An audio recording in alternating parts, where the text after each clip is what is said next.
Assalamualaikum warahmatullahi wabarakatuh. Perkenalkan, nama saya Ahmad Muda. Di video kali ini saya akan menjelaskan materi mata kuliah komunikasi organisasi dan kelompok. Pendekatan menurut Carter Miller. Yang pertama, pendekatan klasik. Organisasi dipandang sebagai mesin. Komunikasi adalah alat perintah dan kontrol fokus pada struktur, hierarki, dan aliran satu arah atas bawah. Yang kedua, hubungan manusia. Respon atau pendekatan klasik yang terlalu mekanistis. Organisasi kelompok sosial dengan kebutuhan emosional. Umpan balik jadi elemen krusial. Tiga, sumber daya manusia. Pengembangan dari hubungan manusia. Setiap individu punya potensi yang harus dimaksimalkan lewat pemberdayaan dan pelibatan dalam keputusan. Pendekatan sistem. Organisasi adalah sistem terbuka yang saling bergantung dengan lingkungannya. Komunikasi menghubungkan bagian internal dan eksternal sistem. Pendekatan budaya. Organisasi dipandang sebagai budaya. Komunikasi adalah proses fundamental penciptaan realistis nilai dan identitas organisasi. Pendekatan kritis berfokus pada kekuasaan dan dominasi. Komunikasi adalah area kekuasaan dipertahankan atau ditantang untuk mengungkap ketidaksertaan. Tiga model komunikasi. Yang pertama, tindakan satu arah. Model linier merupakan pesan mengalir dari komunikator ke komunikan, merujuk rumus Harold Hesworth 1945. Umpan balik bukan elemen utama. Yang kedua, ada interaksi. Interaksi yaitu proses dua arah dengan peran timbal balik pengirim ke penerima. Umpan balik jadi penting yang memengaruhi komunikasi. Yang ketiga, transaksi. Pengembangan model transaksi, semua pihak aktif dan serentak mengirim menerima pesan verbal dan nonverbal. Tidak ada pengirim atau penerima tunggal, semua adalah komunikator.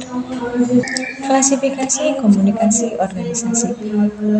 Yang pertama ada komunikasi internal. Terjadi dalam lingkungan organisasi antara atasan, bawahan, sesama karyawan, antar divisi untuk koordinasi, motivasi, dan tujuan internal. Komunikasi internal terbagi menjadi dua. Yang pertama, komunikasi vertikal antar atasan dan bawahan, instruksi ke atas dan laporan atau masukan. Yang kedua, komunikasi horizontal antar individu atau unit level sejajar untuk koordinasi kerja dan pemecahan masalah bersama. Poin yang kedua, komunikasi internal antara pimpinan organisasi dengan publik di luar organisasi.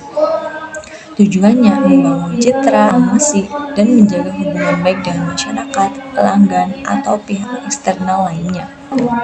Poin yang ketiga, pengaruh teknologi digital pada komunikasi organisasi. Media digital dan internet menjadi katalisator utama dalam perubahan komunikasi dalam organisasi, yaitu terdapat 4 poin. Yang pertama, efisiensi dan kecepatan, seperti email, pesan instan, dan platform kolaborasi memungkinkan pesan real time, mengikis batas waktu dan jarak. Yang kedua, kolaborasi fleksibel. Kolaborasi tim tanpa berada di lokasi fisik sama mendukung kreativitas dan efektivitas tim. Yang ketiga, akses informasi. Sebelum manajemen informasi digital memudahkan akses data terkini untuk mengambil keputusan yang tepat. Yang keempat, struktur lebih datar. Komunikasi digital mengurangi hierarki formal, mendorong aliran informasi bawah, atas, dan horizontal, serta partisipasi karyawan. Poin yang keempat, struktur formal dan informal. Struktur formal ditetapkan oleh hierarki dan prosedur organisasi. Informasi mengalir melalui jalur yang sudah ditentukan bagian organisasi. yaitu ada horizontal antar individu atau unit level sama, koordinasi tugas dan memecah masalah lintas departemen, contoh tim pemasaran dan penjualan, penyelesaian strategi.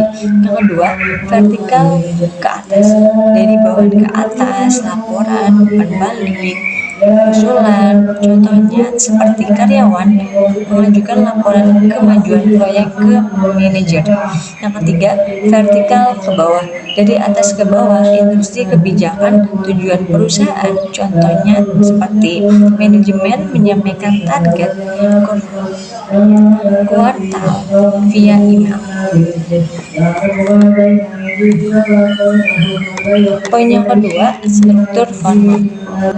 Muncul alami dari interaksi sosial dan hubungan pribadi, tidak terikat aturan formal, bergerak sangat cepat, berperan sebagai membangun budaya organisasi, memecahkan masalah, dan menyebarkan info di luar jalur formal. Contohnya percakapan saat sedang makan siang atau di jam kerja. Sekian dari saya, terima kasih. Wassalamualaikum warahmatullahi wabarakatuh.